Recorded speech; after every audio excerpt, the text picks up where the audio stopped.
Ok, bonjour et bienvenue à tous dans ce nouvel épisode de PKP Podcast. Alors, avant d'aller plus loin, faut que je vous dise, ce podcast est aussi disponible sur les plateformes de streaming classiques, enfin, plateformes de podcast. Donc, si jamais vous êtes sur YouTube, eh ben, vous pouvez faire le transfert. Je devrais pas vous dire ça parce que quelque part, ça va me retirer des vues sur YouTube, et les vues sur YouTube sont plus importantes que les vues sur les plateformes, mais au moins, je sais, moi-même, j'écoute des podcasts, et YouTube, c'est pas toujours ce qu'il y a de plus simple, on peut pas verrouiller le téléphone, etc. Donc voilà, sur Spotify, sur Apple Podcast, je crois même sur Amazon. En revanche, je ne suis pas sur Deezer, parce que l'import sur Deezer est plus chiant, et j'ai pas envie. Voilà. Donc, ceci étant dit, je suis très content de refaire un podcast, programme tranquille, on va pouvoir échanger, parce que comme d'habitude, j'ai recueilli une bonne partie de vos questions. Cette semaine podcast parce que j'ai moins de temps à consacrer aux vidéos YouTube.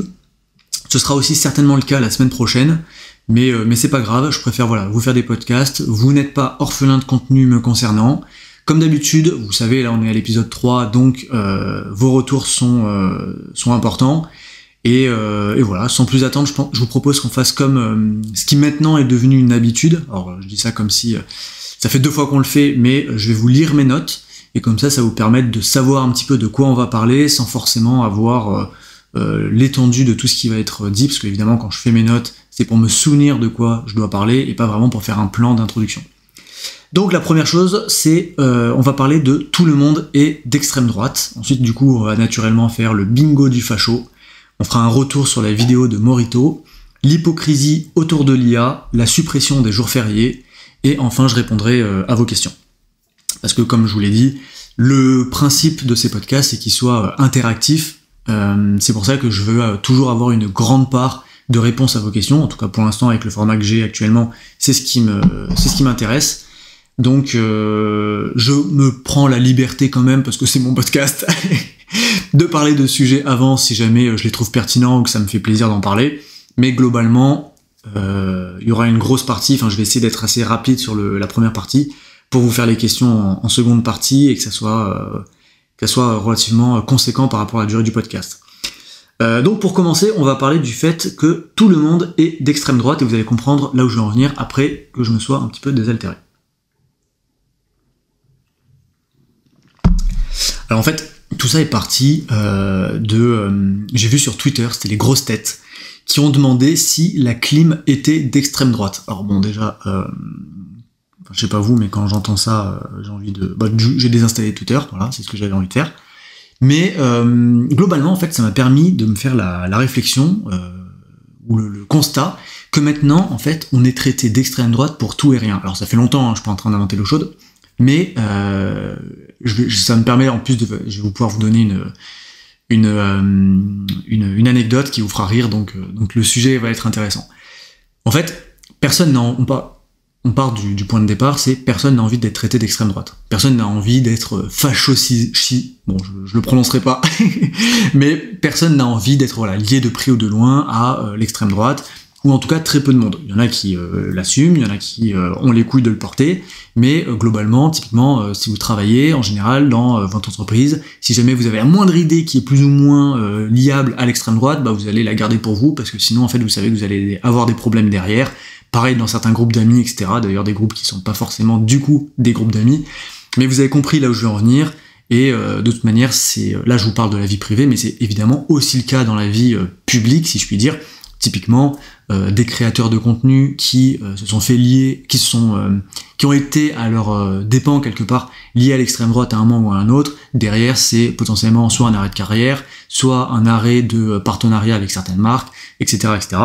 Donc voilà, tout ça c'était le petit préambule pour dire ce qu'on sait tous, c'est-à-dire que même s'il y a énormément de gens en France qui finalement soutiennent l'extrême droite, alors comme je dis l'extrême droite, je mets des très gros guillemets, parce que c'est toujours pareil, l'extrême droite en France serait la gauche dans n'importe quel pays, enfin dans beaucoup de pays, je sais pas, par exemple tu vas en Afrique, bon, qu'est-ce qu'il y a comme extrême droite en France? Marine Le Pen, franchement en Afrique, en fait elle est même pas dans l'échiquier politique. Tu prends un Zemmour, bon, allez, à la rigueur, le côté un peu nationaliste, mais je veux dire, va en Algérie, va voir s'il n'y a pas de drapeau algérien partout, va au Maroc, il n'y a pas de drapeau marocain partout, ou n'importe quel pays d'Afrique d'ailleurs. En France, la dernière... Bon, je vais pas vous raconter là, je voulais divaguer et raconter une anecdote, mais vous avez compris de quoi je veux parler. Donc, voilà, personne ne veut être associé à l'extrême droite, même si l'extrême droite, c'est même s'il y a des très gros guillemets autour. Et en fait, ça, les gauchistes l'ont très bien compris. Et du coup, ça devient même pour eux un argument, j'allais dire un argument marketing, ça devient un argument lorsqu'il y a une discussion, ou lorsque justement ils veulent clôturer une discussion, ou blacklister, ou faire blacklister une personne. Typiquement, t'as un échange, ou tu entends un échange, ou machin et bidule ont un échange, bah s'il y en a un qui est de gauche et l'autre qui ne l'est pas, et bah forcément l'autre va se faire traiter d'extrême droite, comme ça au moins, fin du débat, c'est le fameux point Godwin. Mais le problème de ça, c'est qu'à un moment on va arriver à un point de bascule où bah, tout le monde aura été traité d'extrême droite. Je veux dire, par définition, si dès que quelqu'un fait quelque chose d'un minimum hors bien-pensance ou quand du bien, ça devient quelqu'un d'extrême droite, bah en fait, à un moment tout le monde va l'être. Et du coup, toutes ces personnes qui se limitent en se disant « Oula, faut que je fasse super attention, sinon on va dire que je suis d'extrême droite », bah en fait, si d'un coup tout le monde est d'extrême droite, tu t'en fous. Alors, je bois un coup et je vous raconte une anecdote, vous allez comprendre. Alors l'anecdote a priori rien à voir, mais vous allez comprendre. C'est une fille que je connais, putain je peux pas dire son blaze, alors comment je peux faire? Je vais l'appeler, en plus je la connais mais ça fait longtemps que je l'ai pas vue. Elle s'appelle, on va l'appeler Délogu. On va l'appeler Délogu. Donc cette fille, qui s'appelle Délogu dans notre histoire, fait de la natation. Et dans son club de natation, il y a des filles et il y a aussi des garçons. Et alors je précise, je ne fais pas de natation. Je suis d'ailleurs plutôt mauvais nageur. Mais dans le vestiaire des garçons, il y en a un, ils sont en train de se changer et tout, et puis il y en a un qui dit putain les gars, vous savez pas quoi? Hier j'ai baisé Délogu. Je sais pas pourquoi j'ai choisi ce prénom, ce nom, mais c'est pas grave. Donc hier j'ai baisé Délogu, donc la fille de notre histoire. Et au moment où il dit ça, en fait, il y en a un autre qui réagit, qui lève la tête et qui dit putain mais moi aussi je l'ai baisé. Alors pas hier, mais il a déjà baisé quoi. Et sauf qu'en fait, au moment où il dit ça, et en fait, il y en avait un autre qui l'avait dit aussi. Bref, et ce que je veux dire, en fait, c'est qu'ils se sont rendus compte que dans le vestiaire, ils étaient plusieurs à avoir baisé Délogu. Ça me fume. Je sais pas pourquoi je fais un gamin, attendez, je bois un coup. Et du coup, en fait, ce que je voulais dire par là, c'est qu'à partir du moment où il y en a un qui a commencé à assumer avoir baisé Délogu, et tout le monde s'est mis à assumer, et tout le monde a levé le voile sur cette histoire, entre guillemets, quoi. Bon, exactement de la même façon, on peut faire un parallèle avec l'extrême droite, c'est-à-dire qu'à partir du moment où vous avez des idées quelque part sur certains sujets qui sont d'extrême droite, vous allez surtout pas le dire parce qu'en fait, il ne faut pas, mais dès qu'il y aura une sorte de majorité ou une décomplexification, le fait d'être complexé de quelque chose, dès que les gens ne seront plus complexés d'avoir certaines idées, soit parce que la norme leur a fait, soit parce que tout simplement ils auront été traités de fachos, quitte à être facho, autant l'être vraiment, enfin je veux dire, quitte à être traité d'extrême droite, autant pouvoir dire si on a des idées qui sont d'extrême droite, vous voyez ou pas ce que je veux dire.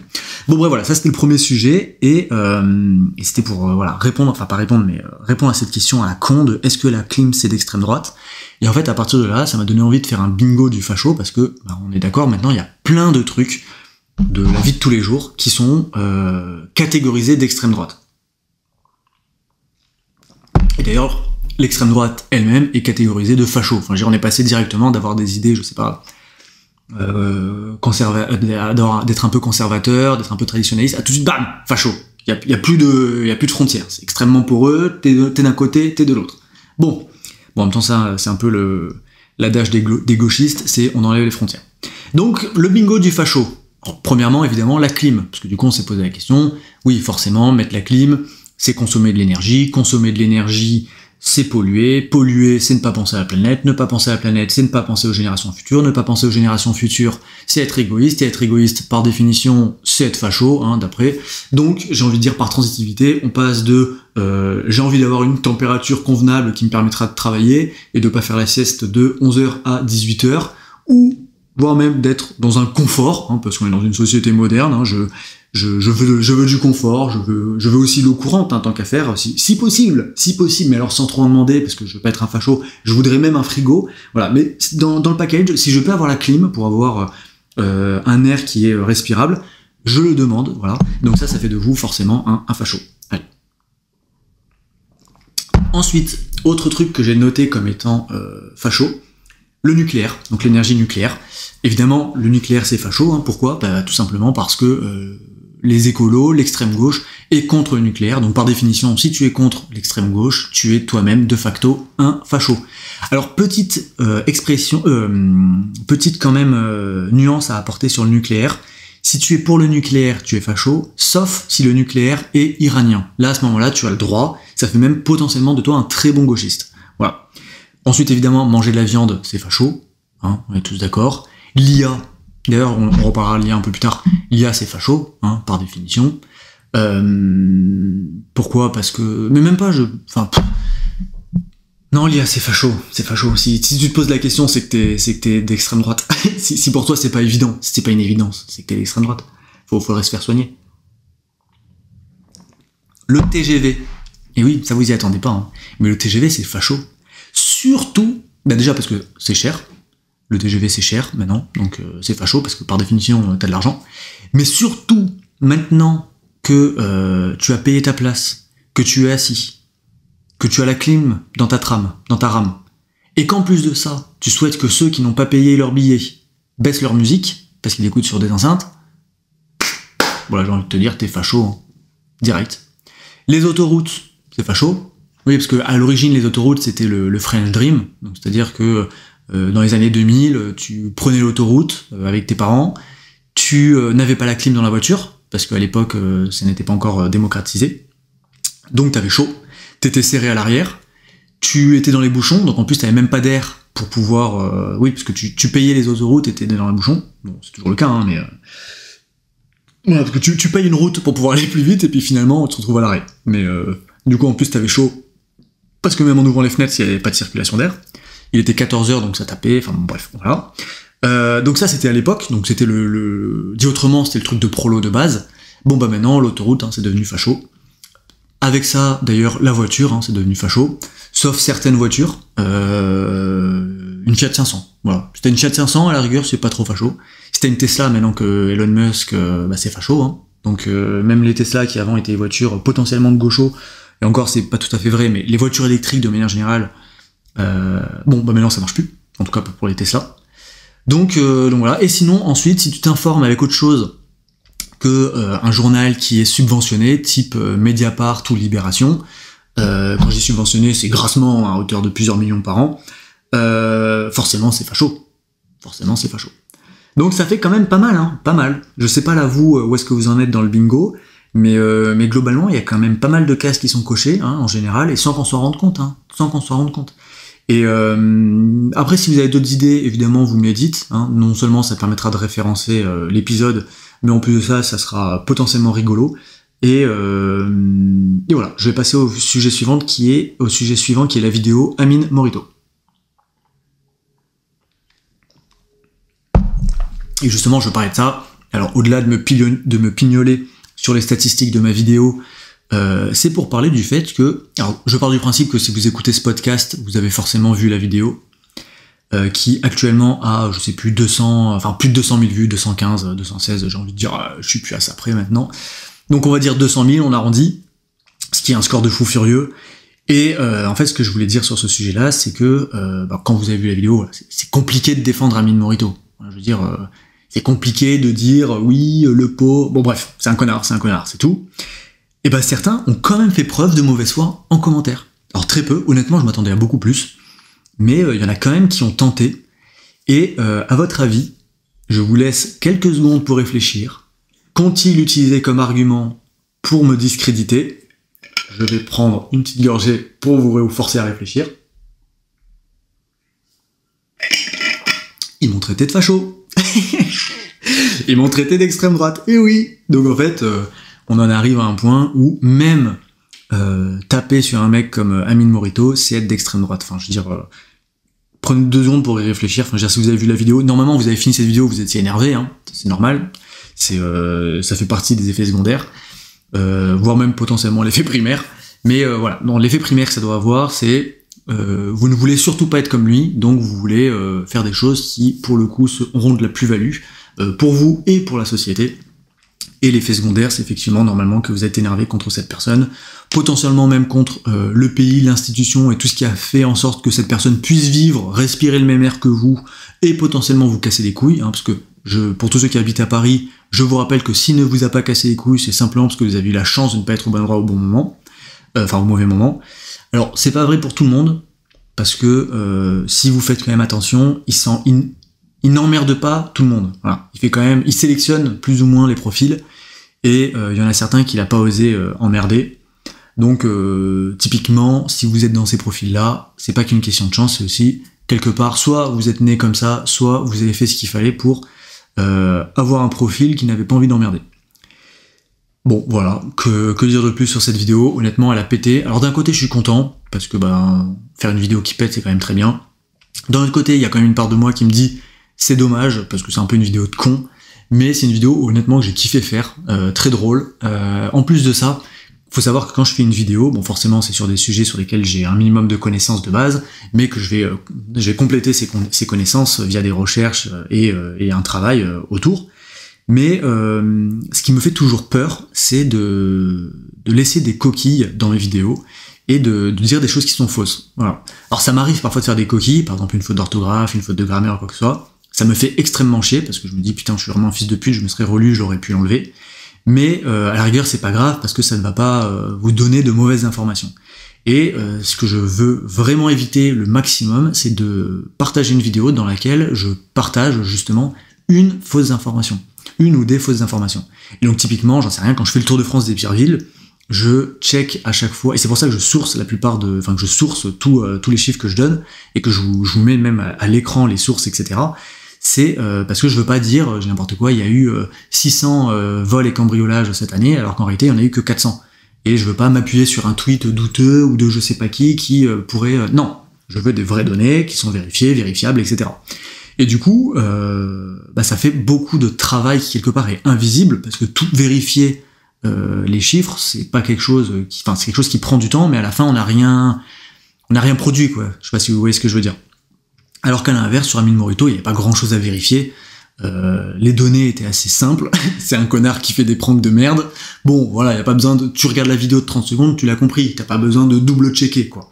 Et alors bon, même si j'ai quand même fait un petit travail de recherche sur lui, ne serait-ce que pour avoir les images d'illustration. Mais d'ailleurs, vous imaginez pas à quel point va être devant son ordi. Quand vous regardez, vous, la vidéo qui a duré, je sais pas, elle dure 15 minutes cette vidéo à peu près, ou entre 10 et 20 minutes, je me souviens plus. Quand vous regardez une vidéo de 10 minutes, ça vous énerve, mais alors quand vous passez des heures et des heures à des rushs, etc., mais alors, je pense que vous imaginez pas. Et donc, voilà, je suis très content de cette vidéo, même si, voilà, quelque part, j'aurais pu me dire, c'est dommage qu'il n'y ait pas des vidéos plus intéressantes qui percent plus. Après, voilà, c'est le jeu aussi, on peut pas tout le temps gagner. Là, ce mois-ci, j'ai fait 4 vidéos. Celle qui a le moins marché, c'est celle qui parle du super brut. Quelque part, j'ai envie de dire c'est dommage, parce que c'est un sujet qui est super intéressant, mais voilà, on peut pas... Enfin, j'ai fait un très gros mois, là. La première vidéo du mois, c'est celle sur Nantes, ensuite c'est Amine Morito, ensuite c'est le super brut, et enfin c'est la vidéo sur le cinéma français. Donc elles vous ont, grosso modo, toutes les 4, évidemment, elles vous ont plu, mais certaines n'ont plu que à une partie de mon audience, parce que l'autre partie ne l'a juste pas regardé, quoi. Mais voilà. Et d'ailleurs, c'est bon. J'allais parler des stats de la chaîne, mais on s'en fout un peu. Juste sachez que la chaîne se porte très bien et que l'évolution de la chaîne est excellente.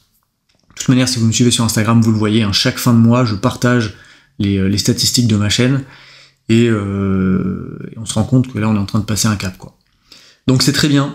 Si vous aimez le contenu, c'est très bien parce que ça veut dire que potentiellement, il est pas prêt de s'arrêter. Ce qui a pas toujours été le cas.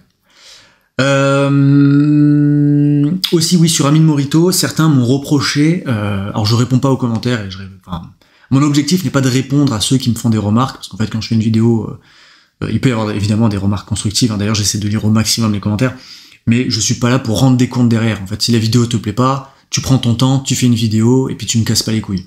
Mais certains ont quand même dit, potentiellement à juste titre, que je n'ai pas dit le vrai nom d'Amine Morito, mais que j'ai donné du coup que son pseudo. Et en fait c'est simple, c'est pas parce que son nom il est inconnu ou que j'avais pas envie de le divulguer, c'est simplement que moi-même je tiens à mon anonymat, donc même si lui il fait pas du tout en sorte d'être anonyme, je respecte entre guillemets, voilà, je veux pas avoir les défauts des personnes que je pourrais clasher, non pas que lui il ait donné mon nom, c'est pas du tout le sujet, mais ce que je veux dire c'est que il veut avoir un pseudo, et ben qu'il ait un pseudo, déjà que par exemple sur le principe j'ai clashé son physique alors que mon physique vous le connaissez pas, vous m'avez jamais vu, donc déjà sur le principe je trouvais ça un peu limite en termes de droiture on pourrait dire. Voilà, je me suis dit c'est pour la bonne cause, donc je vais me laisser tenter, mais en pratique voilà, je veux pas non plus dépasser trop les bornes, donc je voulais pas donner son nom parce que de toute façon voilà, si vraiment quelqu'un veut le chercher, il peut le trouver, y a pas de souci. Et d'ailleurs justement ça me fait penser sur l'anonymat. Il y en a qui me disent ouais montre ta tête etc. Et alors je peux comprendre, c'est vrai, mais d'un autre côté, toi c'est facile de me demander de montrer ma tête, de sortir de l'anonymat, mais derrière quand il faudra que je l'assume face à un potentiel employeur ou face à, je veux dire voilà, une fois qu'il y a pas de retour en arrière possible après. Surtout quand on a du contenu comme le mien. Alors je me prends pas non plus pour quelqu'un d'autre, hein. Mon contenu pour l'instant il est encore assez niche et il est pas non plus dévoilé. J'ai pas d'article dans certains journaux. Mais le jour où ça va arriver, je préfère pour l'instant rester anonyme parce qu'après il n'y a plus de retour en arrière. Et si vous suivez d'autres créateurs, vous savez très bien de quoi je parle. Donc voilà un petit peu ce que je voulais dire sur ce sujet-là. Et ensuite je voulais vous parler de l'IA, et notamment de l'hypocrisie qui est autour de l'IA. Alors déjà j'ai plein de choses à dire en fait sur l'IA, donc je vais essayer d'être bref, d'être assez concis parce que sinon je vais partir dans tous les sens.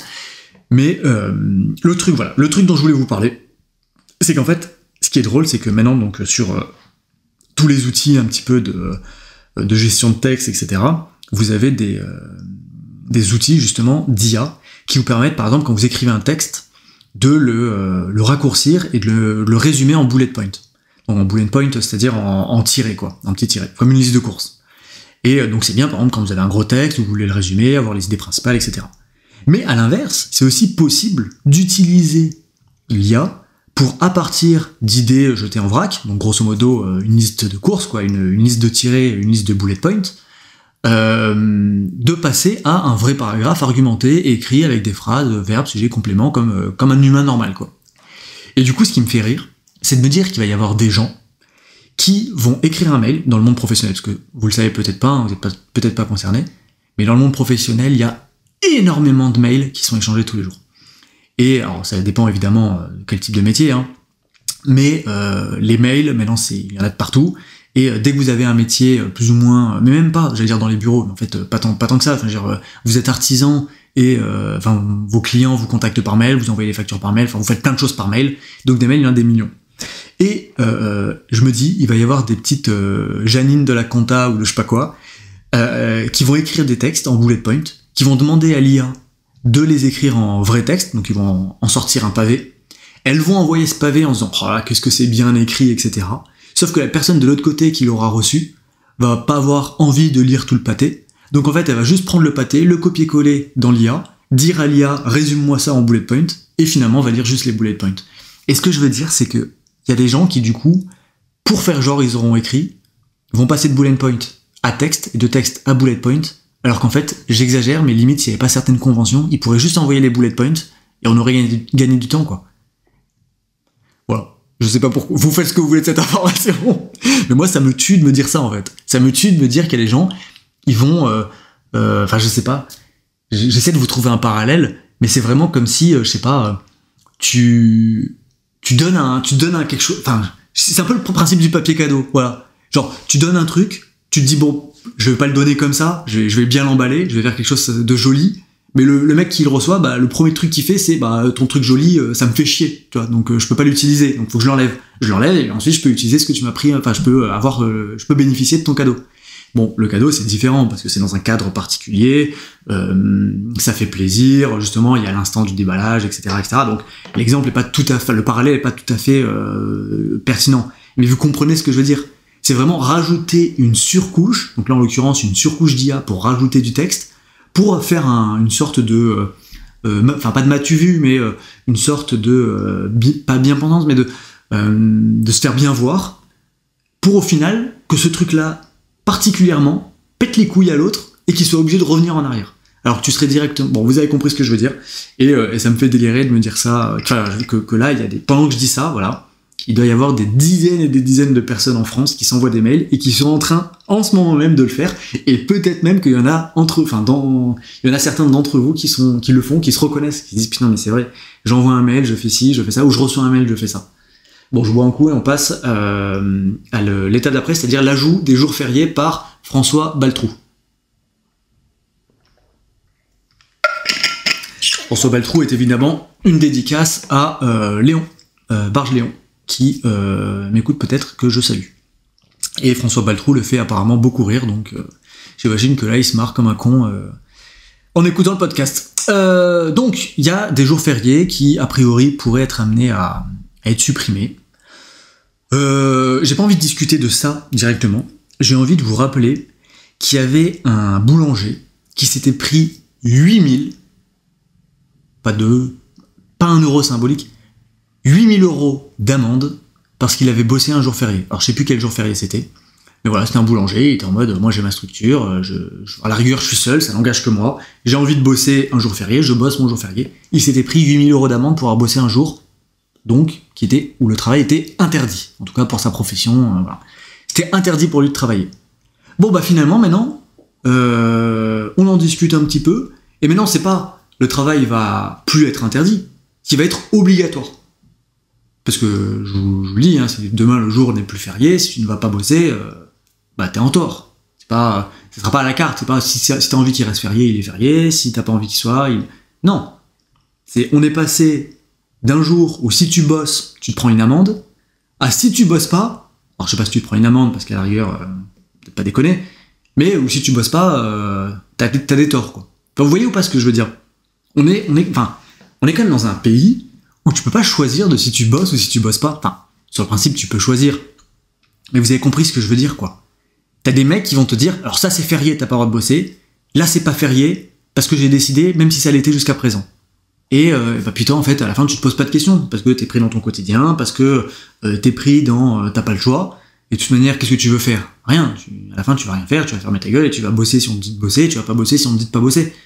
Mais c'est quand même fou, enfin, je veux dire, si on fait 2 secondes de pause, de se dire, que voilà, qu'il y a un mec qui s'est pris une amende, alors que là, maintenant, on va lui dire... vous vous rendez compte, quoi, potentiellement, d'une année à l'autre, il passe le même jour m'a coûté 8000 €, ah, bah ce jour-là, je suis obligé de bosser. Enfin, bref, vous avez compris là où je veux en venir.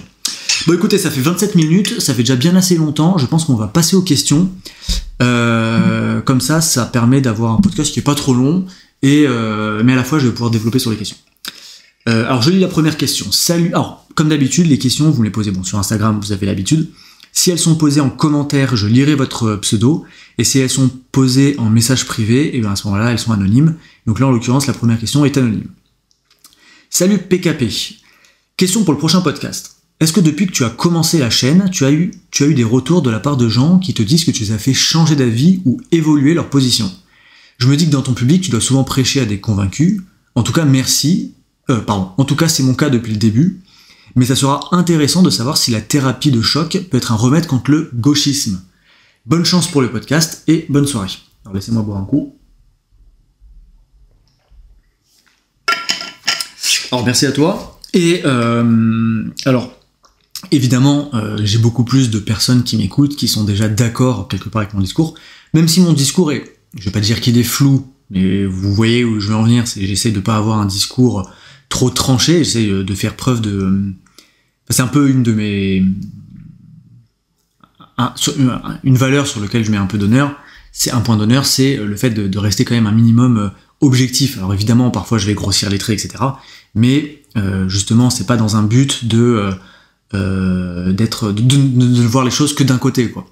Donc bon, ça c'était pour le premier truc. Donc ce que je veux dire par là, c'est qu'évidemment je prêche des gens qui sont convaincus, mais non, ça m'est déjà arrivé. Et d'ailleurs, ça m'a fait bizarre la première fois que ça me l'a fait. C'était un gars qui m'avait envoyé un message et c'est troublant parce que vous comme moi, on consomme beaucoup de contenu fait par des des créateurs, des influenceurs, je sais pas quel mot utiliser, j'aime aucun des deux, des créateurs à la rigueur, pourquoi. Bon, j'ai utilisé créateurs. Donc on écoute des créateurs, on en consomme, et moi, pour l'instant, je me considère pas vraiment créateur. Enfin, je me considère créateur parce que j'y passe beaucoup de temps et parce que je mets du cœur à l'ouvrage, mais je me considère pas créateur quelque part parce que je suis pas encore assez gros. Voilà, je peux pas me définir. Vous avez compris. Et quand j'ai reçu le premier message d'un mec, alors j'en ai pas reçu des millions, hein, mais j'en ai reçu quand même quelques-uns, et c'était un mec qui m'avait dit merci à toi, blablabla, enfin je pourrais pas vous le dire mot pour mot, mais merci à toi, tu m'as permis d'ouvrir les yeux et de me rendre compte qu'il y avait plein d'idées que je n'avais pas de moi-même, mais que je les avais parce que on me les avait rabâchées, etc., etc. Et en gros, tu m'as permis de développer quelque part mon esprit critique. Alors je sais pas du tout ce qu'il est devenu, je sais pas si cette personne elle a vraiment, enfin voilà, parce qu'il y en a après ils écoutent une vidéo, ils ont un sursaut, puis après deux minutes après ils l'ont oublié. Mais ça m'avait choqué de me dire mais il y a un inconnu, quelqu'un que je n'ai jamais vu, sur qui j'ai eu une influence, qui du coup en l'occurrence est positive, et ça m'avait fait vachement plaisir, parce que, enfin vous vous dites quoi, parce que oui bien sûr, quand je reçois des likes, quand j'ai une vidéo qui fait beaucoup de vues, etc. D'ailleurs au final, je vous le dis, hein, la seule métrique qui est réellement intéressante en tant que créateur, enfin, en tout cas, bon je caricature, je grossis les traits, mais il y en a que deux, c'est le nombre de vues et le nombre d'abonnés, hein.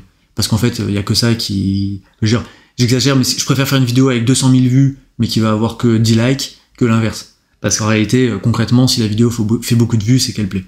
Même si les gens n'ont pas nécessairement liké. Ça veut pas dire qu'il faut pas liker, parce qu'en réalité, l'algorithme se base entre autres sur les likes pour savoir s'il doit ou pas promouvoir la vidéo. Mais, enfin, quand je dis promouvoir, c'est la... Parce qu'en fait, comment ça fonctionne ? L'algorithme, quand je sors une vidéo, YouTube va la proposer à une partie de mon audience. Donc au début, c'est vraiment que mon audience. Donc des gens qui sont abonnés ou des gens qui ont l'habitude de regarder ma chaîne. Il va la proposer à, mettons, 1000 personnes. Sur ces 1000 personnes, on dit qu'il y en a que 10% qui cliquent sur la vidéo et qui la regardent et qui aiment bien. Donc 100 personnes. L'algorithme, il se dit, ok, 100 sur 1000, c'est pas trop mal. Donc j'élargis un peu plus, je vais à 10 000. Et là, sur les 10 000, encore une fois, il y en a que 10% qui regardent, donc ça fait 1000. Mais l'algorithme, il se dit, ok, par rapport à mes standards, c'est pas trop mal. Bon, bah j'écarte encore, je passe à 10 000 de plus. Donc en tout, on a fait 20 000, etc., etc.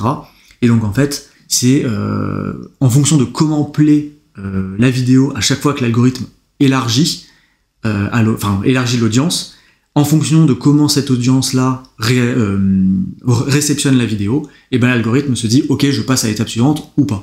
Et c'est pour ça que parfois moi j'ai des vidéos qui font un très très bon démarrage, et parce qu'en fait ces vidéos sont proposées à vous, donc mon audience, ceux qui aiment mon contenu, et d'un coup l'algorithme se dit allez, je le propose à d'autres personnes. Sauf que ces autres personnes sont soit mal choisies, soit pas de chance, soit ils ont tout simplement pas aimé la vidéo, et du coup, ils regardent pas, alors soit ils cliquent pas, soit ils cliquent, mais au bout de 30 secondes, ils quittent la vidéo, etc. Et du coup, l'algorithme, il se dit, ok, en fait, cette vidéo ne plaît pas, et donc il stoppe tout, ce qui fait que parfois, j'ai des vidéos qui font 0-10 000 vues en quelques heures, et d'un coup, bam, vont plafonner et atteindre un palier qu'elles dépasseront plus jamais, quoi. Ou alors, vraiment, péniblement dans le temps. Et donc, d'où l'importance, voilà, quand vous voyez, c'est pour ça que les créateurs, moi je vous le demande pas, ou très peu, parce que je trouve ça chiant, et puis je me dis c'est bon, maintenant vous êtes éduqués, vous savez, s'il y a un contenu que vous aimez, vous savez le soutenir. Mais c'est pour ça que les créateurs vous ont toujours dit, partagez, likez, mettez un commentaire, etc. Parce qu'en fait, tout ça, c'est des métriques que l'algorithme va voir, et il se dit, bah ok, si... j'ai X% de likes par rapport aux gens qui ont regardé, et ça veut dire que la vidéo a plu.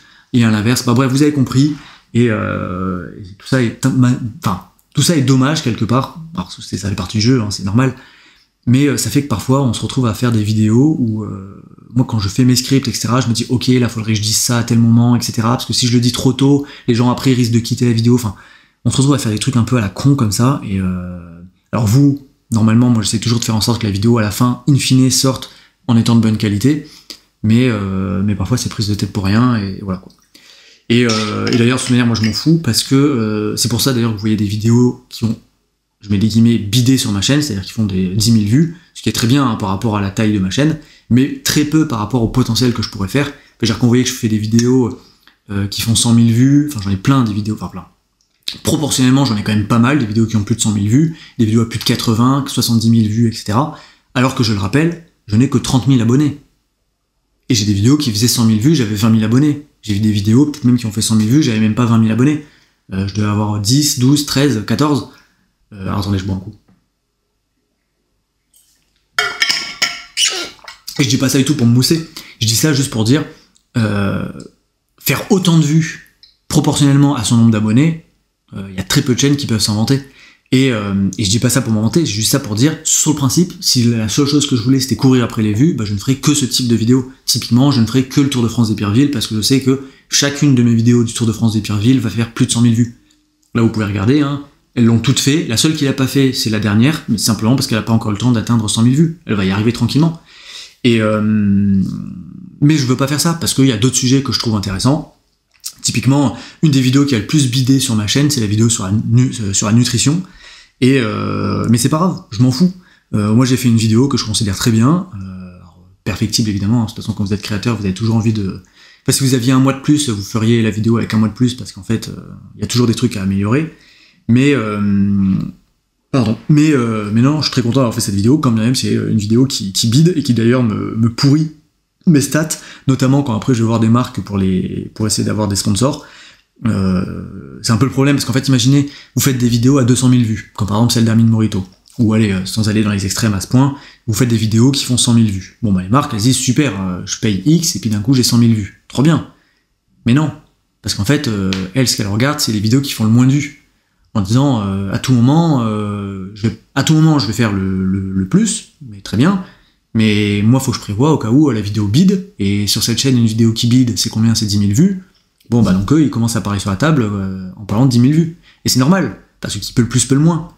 Mais bon, du coup ce que je veux dire, c'est que si vraiment je réfléchissais que de façon intéressée, je ne ferais que des vidéos qui buzzent, et je ferais pas du tout le reste. Et après, par contre, là où c'est vraiment intéressant, c'est quand je fais des vidéos vraiment pour le plaisir. Alors je fais toutes les vidéos pour le plaisir, hein, évidemment, mais que je fais certaines vidéos en me disant, bon, celle-ci, à mon avis, elle va pas fonctionner, et que finalement, la vidéo fonctionne bien.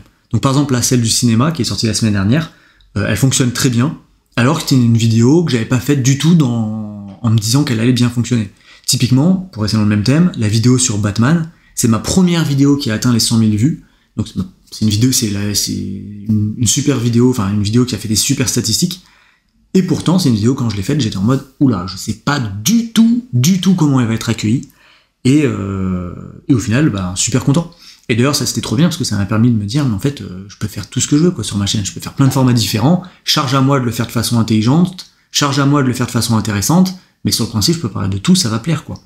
Et d'ailleurs, la vidéo sur Batman, je suis beaucoup plus fier, quelque part, des 100 000 vues sur Batman que des 200 000 vues sur Morito. Parce que, enfin voilà, d'un côté, il faut dire ce qui est, c'est un peu une vidéo de con. Et dans l'autre, sur Batman...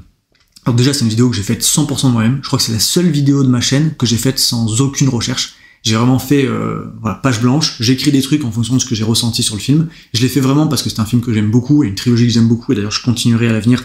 Faut que je traite les autres épisodes.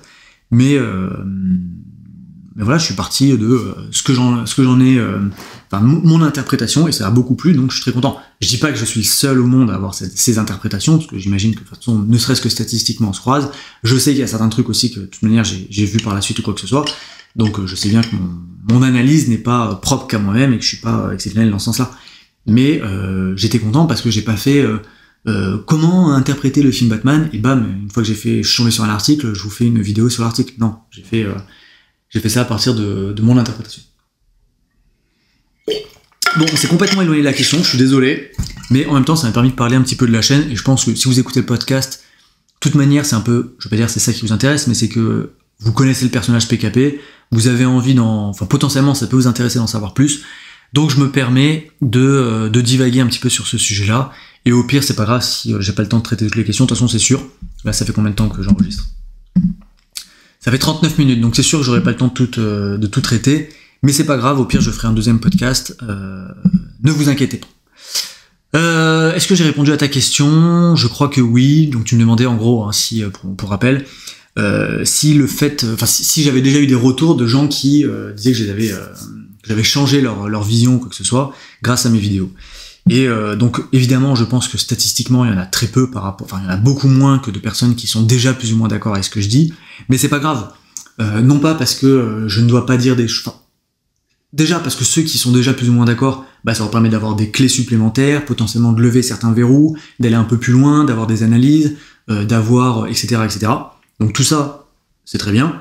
Et en plus de ça, bah ça rend la chaîne visible, et puis il y a un côté social proof. Enfin je veux dire, quand vous regardez une vidéo qui a 3 vues, bon bah vous vous dites c'est une vidéo de merde. Alors quand vous cliquez sur une vidéo, typiquement sur pourquoi la gauche va disparaître, ou pourquoi la gauche t'a trahi, je sais plus quel titre il y a actuellement sur la vidéo, parce que de temps en temps je change mes titres pour essayer de renouveler un petit peu l'apparition de la vidéo dans l'algorithme, et voir un peu quel titre fonctionne le mieux. Donc typiquement la vidéo sur la gauche, qui traite de l'hypocrisie de la gauche, elle a, je sais plus, peut-être 60 000 vues, quelque chose comme ça. Bah quelqu'un qui clique dessus, il se dit pas c'est une vidéo qui a été vue 3 fois. Il se dit c'est une vidéo qui a atteint un certain public, qui a un gros taux de like, etc. Donc c'est quelqu'un qui va pouvoir potentiellement cliquer dessus, réfléchir, remettre en question certaines choses, et ça c'est très bien. Pareil sur ma vidéo sur les partis politiques. Pourtant je vous parle que des vidéos politiques, mais c'est le cas plus ou moins sur tout.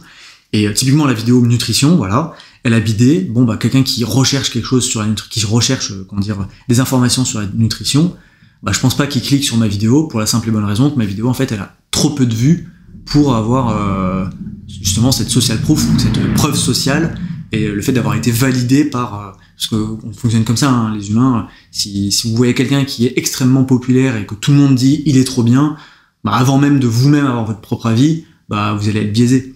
Et c'est normal, hein, c'est naturel. Alors, justement, parfois, l'objectif de la chaîne, c'est pas d'aller contre ça, mais de savoir réfréner et d'avoir son propre objectif, son propre avis et sa propre opinion sans être trop influencé tout le temps. Mais c'est normal de l'avoir de manière naturelle, quoi. Bon, allez, question suivante. Et de toute manière, en plus, je sais que ça vous plaît que je réponde bien aux questions et que je puisse digresser un petit peu. Donc, parce que le dernier podcast, c'était, je m'étais réécouté dans une démarche évidemment d'améliorer la qualité, et je trouvais que j'étais trop succinct parfois. Donc ça veut pas dire qu'il faut tout le temps que je prenne du temps, mais parfois quand je fais des réponses trop courtes, bah en fait c'est chiant parce que en tant que, peut-être que vous reconnaissez, en tant qu'auditeur, bah on se dit ah j'aurais préféré l'étape d'après quoi. Donc là même si j'ai pas répondu que à la question et que j'ai divagué, au moins ça vous permet d'aller jusqu'au bout de ce que j'avais en tête. Allez, question suivante. Alors déjà il manque des mots. Je vais vous la lire telle qu'elle est écrite, et après je vais vous la lire telle qu'elle aurait dû être écrite. Que pense la théorie du grand remplacement? Donc j'imagine que la question était que penses-tu de la théorie du grand remplacement? Pareil, une question qui était en privé, donc je ne cite pas le pseudo de la personne. Je bois un coup.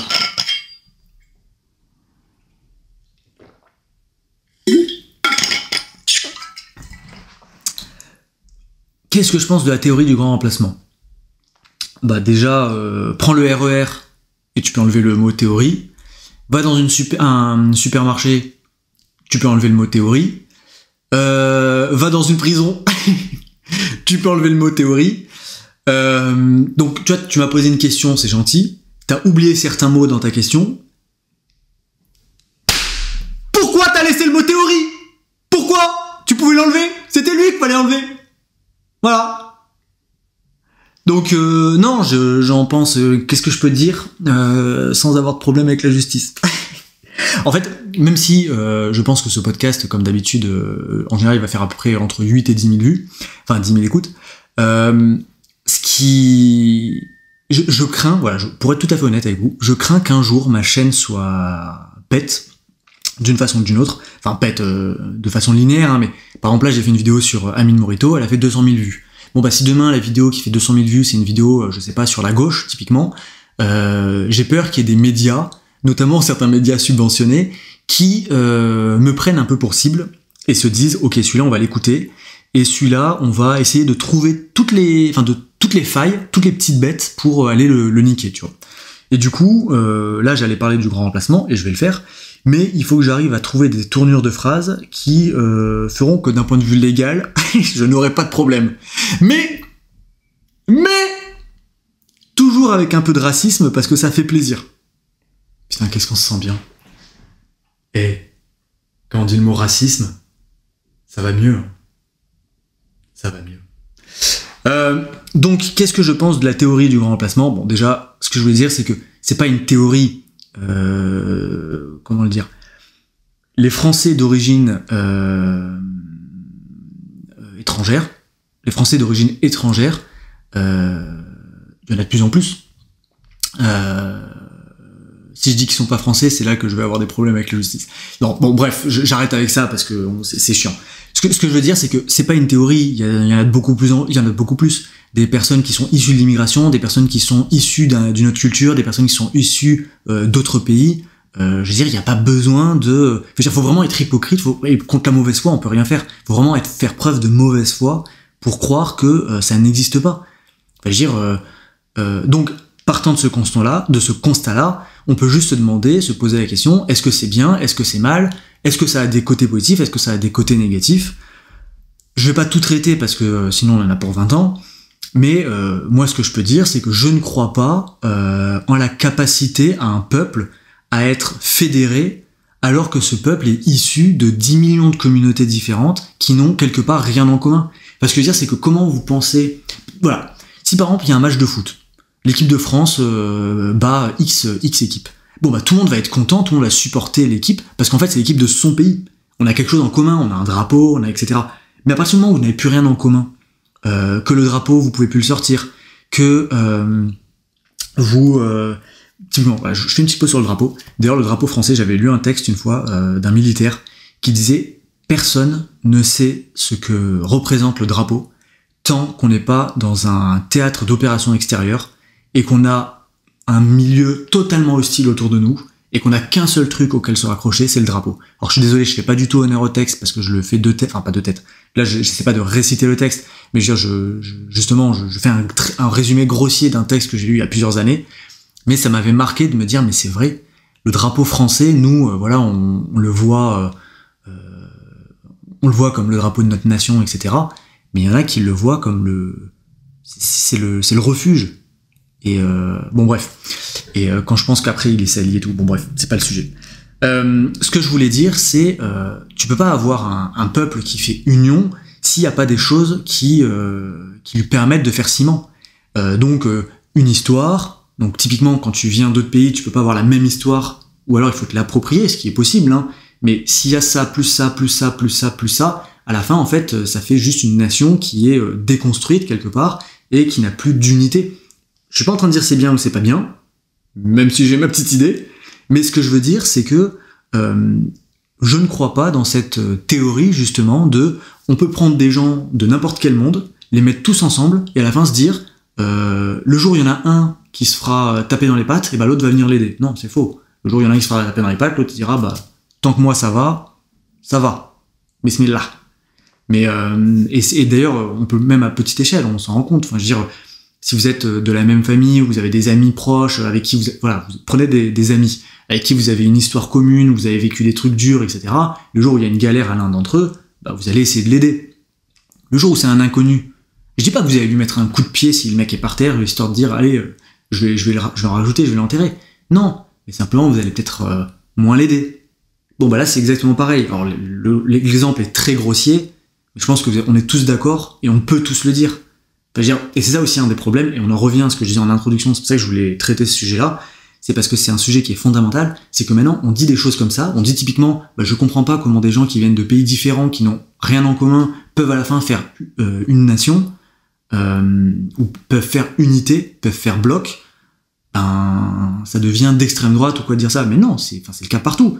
Et je reprends des exemples que je disais tout à l'heure, aller en Algérie, ou aller au Maroc, ou dans un pays d'Afrique. Alors je dis pays d'Afrique, pourquoi ? Parce qu'il y a une grosse partie de l'immigration en France qui vient de ces pays-là.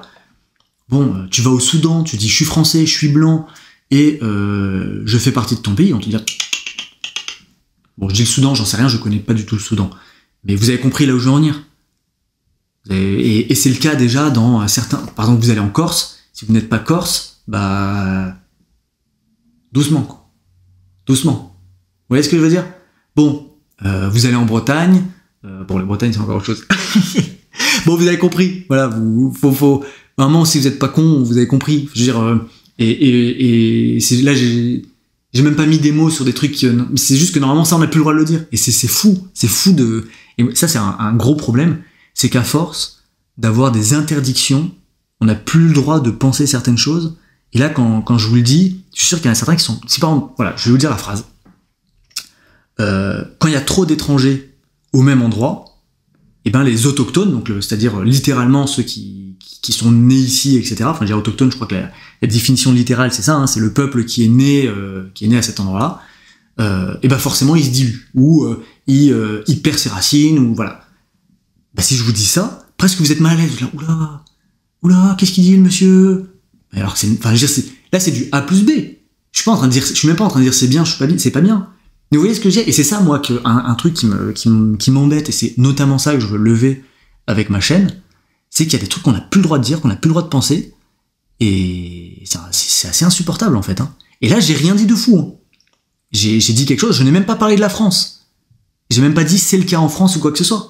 Là, quand je vous parle d'une population autochtone, s'il y a trop d'étrangers qui viennent l'envahir, sur le principe, potentiellement, on ne le sait pas. Mais peut-être que je parlais du Maroc.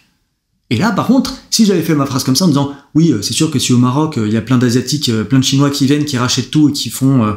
les Marocains, on va être souverains, nous. » Et par contre, quand c'est pour la France, on n'a plus le droit de le dire, on n'a même pas le droit de le penser. Enfin, bref. Vous avez compris? Question suivante.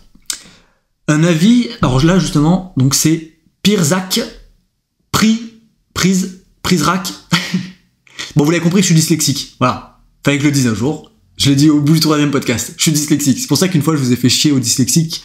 Enfin, j'ai fait chier les dyslexiques qui me disaient « Oui, je sais pas écrire. » Voilà, je le suis. Et moi, pourtant, j'essaie de pas faire de fautes. Putain, je voulais pas le dire. Bah, je l'ai dit. Un avis sur l'exclusion des Français de la piscine municipale de Porrentruy, en Suisse. Entre parenthèses, fait réel.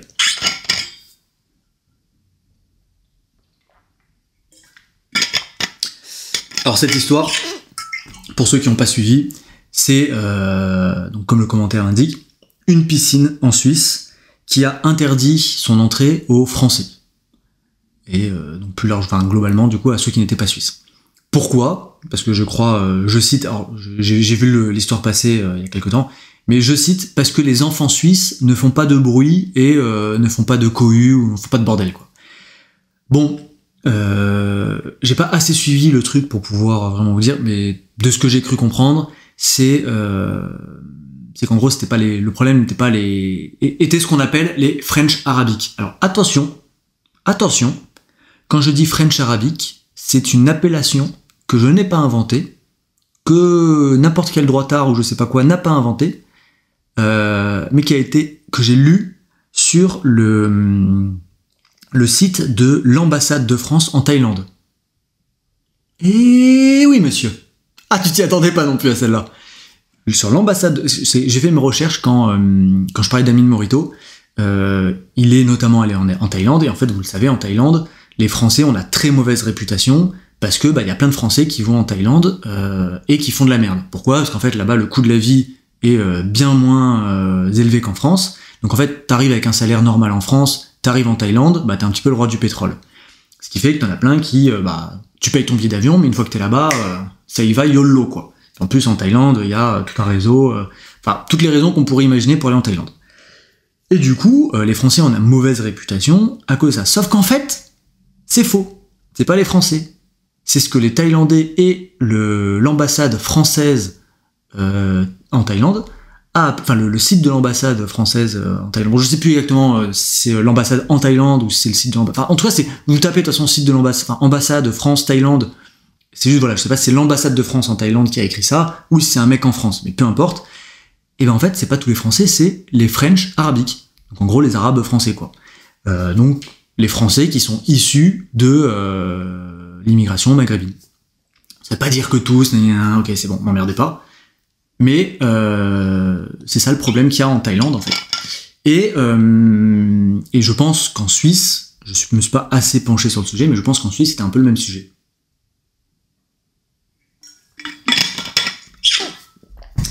Donc, quel est mon avis?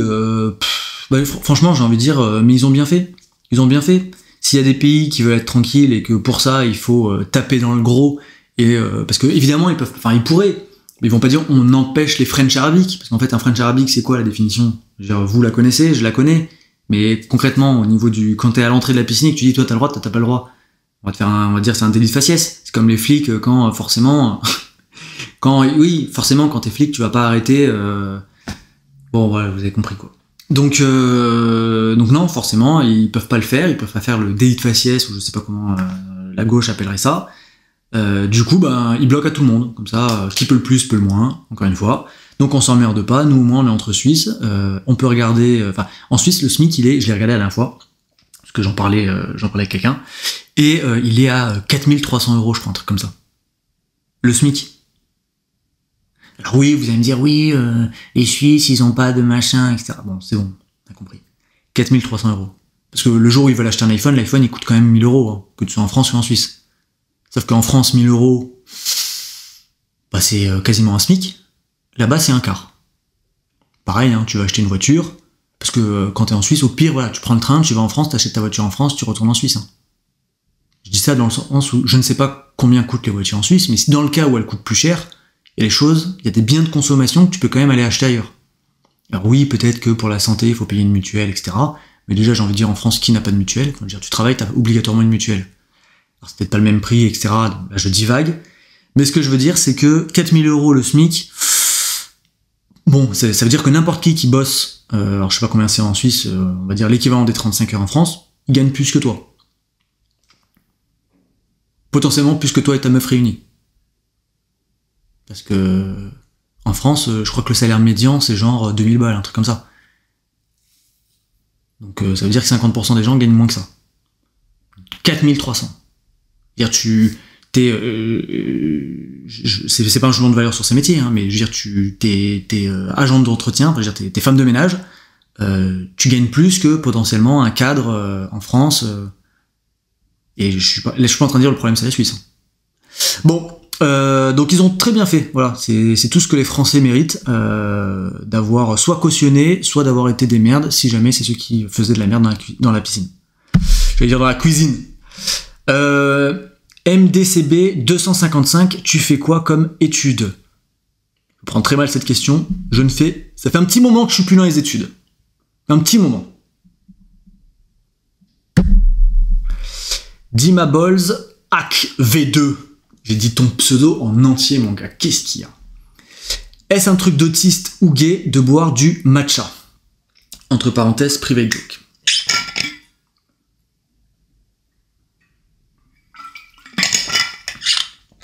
Alors, j'ai la ref pour ta blague. Mais toi, tu ne l'as pas totalement. Parce que sur la chaîne, je n'ai jamais parlé de matcha. J'ai parlé de maté. Et en fait, donc, j'ai jamais consommé de matcha, je sais pas ce que c'est. Parce que je sais déjà qu'au niveau de la forme, c'est différent. C'est-à-dire que avec le maté, t'as des vraies feuilles de maté, donc quelque chose de physique. Alors que le matcha, si je dis pas de conneries, c'est de la poudre. Donc, sur le principe, dans ma tête, c'est de la poudre, c'est de la merde. Enfin, je veux dire, si je te mets 50% de matcha et 50% de farine, tu te rendras pas compte. Enfin, hormis le fait que tu auras un peu de grumeaux dans ton eau. Ouais, ce que je veux dire, c'est que je peux te mettre de la merde facilement. Alors que quand t'as des feuilles, tu peux pas mettre de... Vous avez compris, quoi. Bon, peut-être que je dis de la merde, parce qu'en fait, si. Mais bon, en tout cas, moi, je sais que je vous ai parlé d'un seul maté, c'est le maté de Matéine, qui est un partenaire de la chaîne, enfin, qui sponsorise pas ce podcast, hein, mais qui a déjà sponsorisé des épisodes sur la chaîne. Et je suis très content de vous en avoir parlé. Parce que putain, je vais en reparler à nouveau. Parce que c'est des produits qui sont bons, c'est des produits que je consomme. Le fondateur est très sympa, je le salue. En plus de ça, c'est une entreprise qui a plein de trucs super, dans le sens où pour faire les expéditions, les colis, etc., ils font travailler des personnes en situation de handicap. Donc bref, il y a plein de valeurs, il y a plein de choses, je vais pas vous saouler avec, mais c'est vraiment une très bonne boîte qui mérite d'évoluer dans le bon sens. Donc non, je suis très content qu'ils me soutiennent. Si jamais vous voulez tester le maté ou vous en consommez, ou vous voulez passer sur du maté qui a des bonnes couilles, c'est maté, mate-in.fr. Et vous avez PKP20 pour avoir 20% de réduction. Et vraiment, je peux vous le conseiller. Moi, personnellement, j'en consomme. Est-ce que c'est lié au fait qu'il m'en a envoyé? Peut-être. Mais je le fais avec grand plaisir. Donc non. Et donc, est-ce que ça a des effets secondaires de boire du maté? Oui. Moi, très clairement, depuis que j'en consomme, j'ai mon sexe qui a pris 5 cm. Ouais, donc ça commence à devenir un peu... ça commence à devenir dérangeant, et d'ailleurs c'est pour ça que là, pour le coup, je ne suis pas sous maté, mais sous eau. Je bois de l'eau. Je bois de l'eau dans ma gourde. Du coup, voilà ce que je peux vous dire. N'hésitez pas en tout cas à aller sur le site, parce que non seulement en allant sur le site, vous achetez potentiellement un produit qui va vous plaire. Je dis potentiellement parce que vous pouvez toujours ne pas être satisfait, mais c'est un bon produit, ça c'est sûr. Et en plus ça, vous soutenez la chaîne, pas parce que je touche quelque chose, hein, quand vous utilisez le code PKP20, je ne touche rien. D'ailleurs sur le principe, c'est quelque chose que j'aurais pu négocier. Hein. J'aurais pu dire, on fait un PKP 15, mettons, et vous touchez du coup moins 15%, et moi je touche les moins 5% restants. Non, je préfère. Vous avez 100% de la réduction, mais quelque part en consommant, vous montrez aux partenaires de la chaîne, enfin à ceux qui payent pour être partenaires de certains épisodes, que c'est rentable parce que derrière ils ont des consommations. Donc indirectement vous soutenez la chaîne. Et d'ailleurs pour Matéine, je dois dire quand même c'est eux qui ont sponsorisé la vidéo sur Amine Morito. Il fallait avoir des sacrées couilles en titane.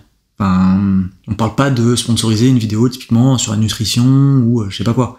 Alors certes, du coup, il y a la visibilité qui va avec, mais déjà, c'était pas sûr. Quand on sort une vidéo, on sait jamais si elle va fonctionner ou pas, même si parfois on peut avoir des idées. Mais ce qu'on pouvait être sûr, c'est que ça allait être une vidéo saignante. Bon, Matéine, ils y sont allés avec le slibard en titane. Voilà ce que j'avais à dire sur ce commentaire. Alors, Tisma.-BP. Alors attendez, je vais regarder. On est à 1h01. Écoutez, je continue un peu, de toute façon là je suis lancé, ça me va, ça me plaît.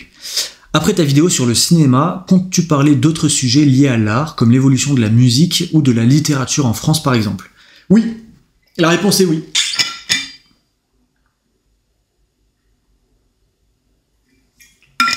J'arrive à la fin de ma gourde, ce qui quelque part veut dire qu'on va arriver à la fin du podcast, mais pas tout de suite. Oui, je compte en parler. Je pense aussi parler par exemple de l'évolution du jeu vidéo. Et puis même sur le cinéma, au final, je me rends compte que j'ai 2 vidéos pour l'instant qui traitent plus ou moins directement du cinéma. Donc celle sur Batman et celle sur l'évolution du cinéma français. Les 2 en fait sont des bangers en termes de vues. Donc par définition, c'est que c'est des vidéos qui vous plaisent, et aussi au niveau des retours. Donc c'est un thème que je peux peut-être, qu'il faut que je creuse. J'aimerais bien continuer les analyses de films, comme je l'ai fait avec Batman Begins, donc je pense le faire avec les différents opus. Mais peut-être aussi, par exemple, j'aimerais bien faire une vidéo sur l'évolution de Disney. Parce qu'on connaît tous Disney, enfin je veux dire, c'est impossible, il y a personne qui n'a pas vu un Disney de sa vie. Personne. Là, vous avez tous vu des Disney. Il y en a que vous aimez, il y en a que vous aimez pas, il y en a qui ont pleuré devant Bambi, il y en a qui l'ont pas vu, il y en a qui ont vu des Disney plus récents, des Disney plus vieux. Plus vieux, ça commence à être compliqué. Mais on connaît tous Disney. Et Disney, c'est un peu en train de... Enfin, il y a eu un changement, quand même. Il y a eu un petit virage à un moment ou à un autre. Enfin, je veux dire... là, ceux qui m'écoutent et qui ont des enfants en âge de regarder des Disney, je pense qu'ils sélectionnent. Voilà, on montre pas n'importe quel Disney. Donc typiquement voilà, c'était juste pour donner un exemple, toujours sur le cinéma, mais pour répondre à ta question sur la littérature ou l'évolution de la musique, ouais, j'ai clairement envie d'en parler. La littérature, je peux vous conseiller la chaîne du Hussard, que je salue. Vous connaissez certainement, parce que si vous me suivez, c'est une chaîne qui est quelque part similaire à la mienne, dans le sens où nos audiences, je pense, ont une intersection non nulle, mais vous pouvez aller écouter ou plutôt visionner la chaîne du Hussard, qui m'avait accueilli sur sa chaîne à l'époque, et très gentil, très bon gars, donc allez-y, suivez, vous pouvez y aller, et si vous aimez la littérature de près ou de loin, il y a yeux fermés, voilà, vous aimez le maté, vous allez chez Matéine, vous aimez la littérature, vous allez chez le Hussard, et vous n'aimez pas la littérature, vous allez quand même chez le Hussard, et vous n'aimez pas le maté, vous allez quand même chez Matéine. Et non mais blague à part, pour le Hussard, il parle pas que de littérature. Il ne parle pas exclusivement de littérature. C'est-à-dire qu'il parle toujours de littérature, mais...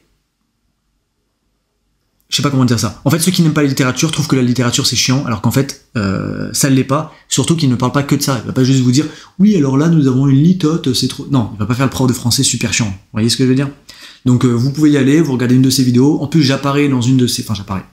Vous pourrez pas me voir, mais j'ai intervenu dans une de ses vidéos, comme je vous l'ai dit, il m'a accueilli sur sa chaîne, Et donc potentiellement vous pourrez même retrouver cette vidéo. Pour info, si vous la cherchez, c'est une vidéo qui avait pas trop mal marché sur sa chaîne. Et il y a mon logo sur la miniature. Enfin, si vous voulez la rechercher, faites-vous plaisir. Est-ce que je voulais répondre à autre chose sur cette question? Non, je crois que j'ai fait le tour. Mais oui, c'est des sujets que je vais aborder. Déjà, ne serait-ce que l'évolution. Hein. Enfin, je veux dire, l'évolution de la musique en France, l'évolution... Oh putain! D'ailleurs, en parlant de ça, je sais pas si vous l'avez vu. Là, quand j'enregistre, on est le mercredi 30 juillet. Donc on est le jour même où en fait là je vais finir, je vais l'exporter, je vais le sortir là, le podcast. Il y a une vidéo de Patrick Sébastien qui se fait sucer, qui est en train de devenir entre guillemets virale. Alors on voit rien, on sait pas si c'est mimé ou quoi, mais en gros ça fait plus ou moins scandale parce que il est dans genre une sorte de je sais pas de boîte de camping ou un truc comme ça, boîte de nuit de camping ou discothèque de camping et voilà, à un moment il est de dos et alors, je veux dire, il y a une femme qui mime une fellation, mais c'est l'air mimé, voilà. Lui mime je remonte ma braguette à la fin, quoi. Pendant qu'il chante, oui, parce que pour ceux qui n'ont pas vu la vidéo, en gros, il est en train de faire un petit concert, quoi, voilà. Et il y a un moment, il donne de sa personne. Et donc voilà, il y a la moitié, enfin il y en a qui disent ouais, ça c'est le patoche qu'on aime.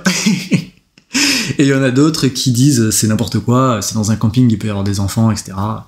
Mais bon, voilà, j'ai juste vu passer ça très rapidement, donc j'en sais rien, je vais pas réagir, mais finalement ton commentaire m'a fait penser à ça, comme quoi hein, on peut très vite aller dans les tréfonds.